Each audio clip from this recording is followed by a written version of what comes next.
Assalamualaikum warahmatullahi wabarakatuh. Kali ini saya akan membahas tentang metode riset dari mata kuliah akuntansi keperlakuan. Sebelumnya perkenalkan, nama saya Aryo Satria dengan NIM C1C019008 dari kelas R10 akuntansi di bawah bimbingan Bapak Wirmi Eka Putra. Jadi kali ini langsung saja kita masuk dalam pembahasannya. Yang pertama, saya akan menjelaskan apa itu definisi dan istilah riset dalam akuntansi keperilakuan. Definisi riset. Menurut Clifford Woody, riset adalah suatu pencarian yang dilaksanakan dengan teliti untuk memperoleh kenyataan-kenyataan atau fakta atau hukum-hukum baru. Di dalamnya terdapat usaha dan perencanaan yang sungguh-sungguh yang relatif makan waktu yang cukup lama. Sedangkan National Science Foundation tahun 1956 memberikan pengertian bahwa riset itu adalah usaha pencarian secara sistematik dan mendalam untuk mendapatkan ilmu pengetahuan yang lebih luas dan lebih sempurna tentang subjek yang sedang dipelajari. Kemudian, istilah riset akuntansi keperlakuan. Secara substansial, istilah riset yang digunakan dalam akuntansi keperlakuan tidak berbeda dengan istilah-istilah riset yang umumnya digunakan oleh para peneliti di berbagai bidang lainnya. Pada prinsipnya, istilah tersebut hanya digunakan untuk menjelaskan dan memberikan gambaran umum tentang pengertian riset.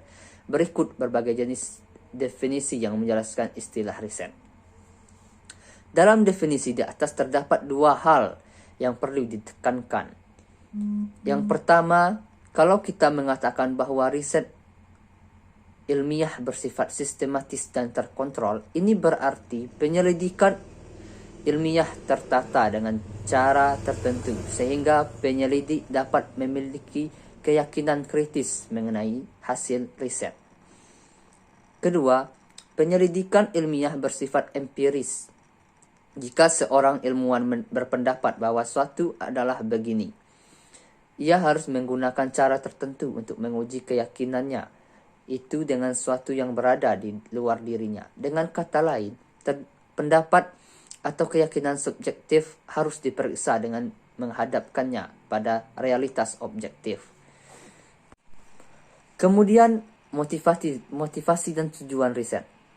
Motivasi merupakan suatu yang timbul dari dalam diri seseorang untuk mencapai tujuan yang dia inginkan. Motivasi seseorang melakukan riset boleh jadi merupakan keinginan yang timbul dari dalam dirinya untuk memecahkan berbagai masalah maupun persoalan yang ada. Secara spesifik, terdapat 5 tujuan spesifik dari tujuan riset. Yang pertama, menggambarkan fenomena. Kemudian, menemukan hubungan. Yang ketiga, menjelaskan fenomena.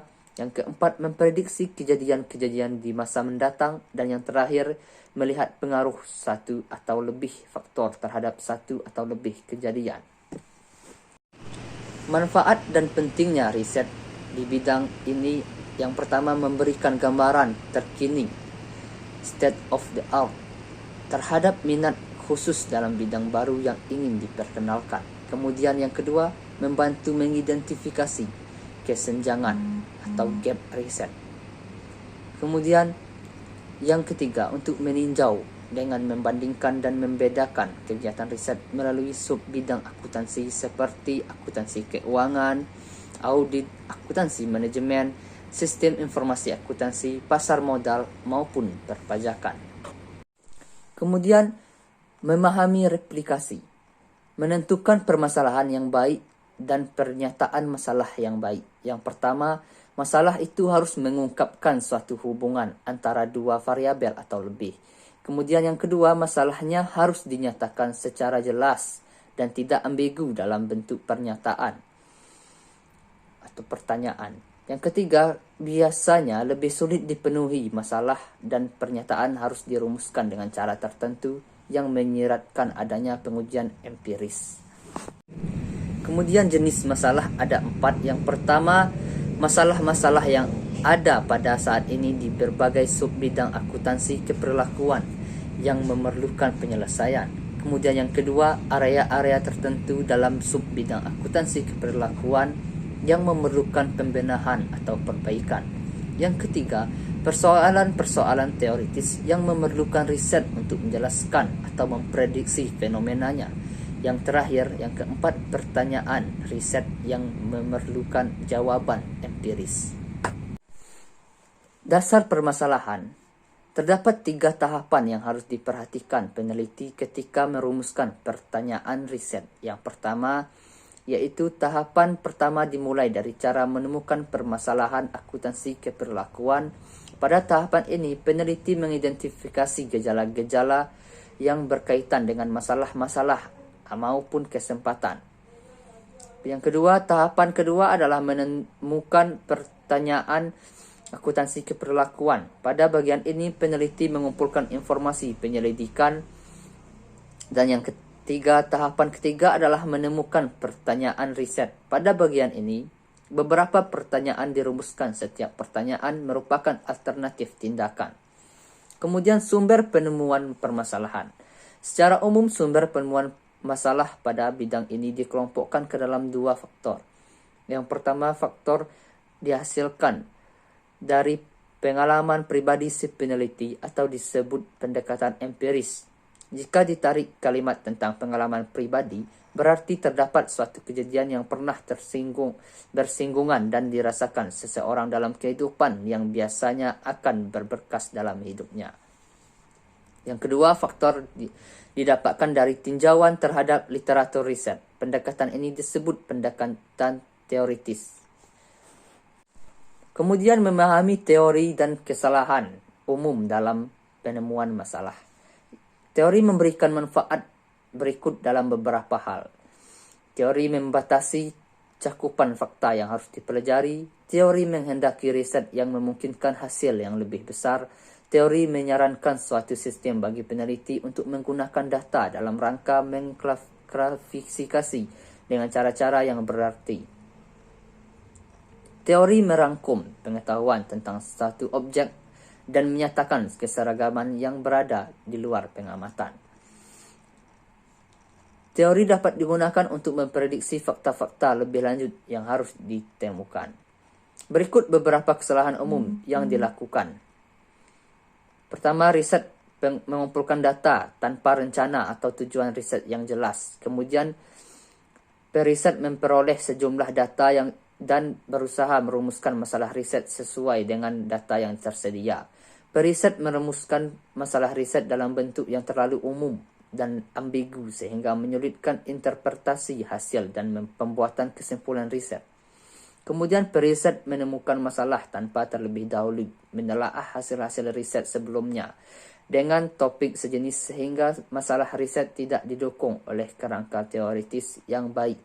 Dan yang terakhir, periset memilih masalah riset yang hasilnya kurang memberikan kontribusi terhadap pengembangan teori atau pemecahan masalah praktis. Kemudian pemilihan data dan sampel riset. Langkah yang harus ditempuh oleh peneliti yang pertama, populasi, merupakan wilayah generalisasi yang terdiri atas kelompok orang, kejadian, atau segala sesuatu yang mempunyai karakteristik tertentu yang berkaitan dengan harapan penelitian dalam mengambil beberapa kesimpulan. Kemudian yang kedua, sampel riset. Bagian dari jumlah maupun karakteristik yang dimiliki oleh populasi dan dipilih secara hati-hati dari populasi tersebut. Kemudian sumber dan metode pengumpulan data, validasi dan kendala. Jenis data, data subjek, data fisik, data dokumenter. Kemudian sumber data, data primer dan data sekunder. Kemudian divalidasi, terdapat 4 jenis yaitu validasi isi, validasi predikat, validasi konkuren, dan validasi konstruksi. Kemudian kendalan, suatu instrumen alat ukur yang andal akan menghasilkan alat ukur yang stabil di setiap waktu. Aspek nilai lain kendalan adalah akurasi dari instrumen pengukuran. Kemudian metode pengumpulan data ada 2 jenis yaitu survei, data yang dikumpulkan dengan cara mengirim surat elektronik, menelpon atau memberikan serangkaian pernyataan. Kemudian observasi, yaitu yang pertama, populasinya kecil dan biaya pengumpulan data tidak melebihi biaya pengambilan sampel secara signifikan. Kemudian yang kedua, penting dan untuk mengetahui setiap unsur dalam populasi. Dan yang ketiga, risiko dalam perbaikan secara keseluruhan sangat besar. Kemudian pada pembahasan terakhir, analisis data dan persiapan laporan. Analisis data dilakukan setelah penelitian mengumpulkan semua data yang diperlukan dalam riset.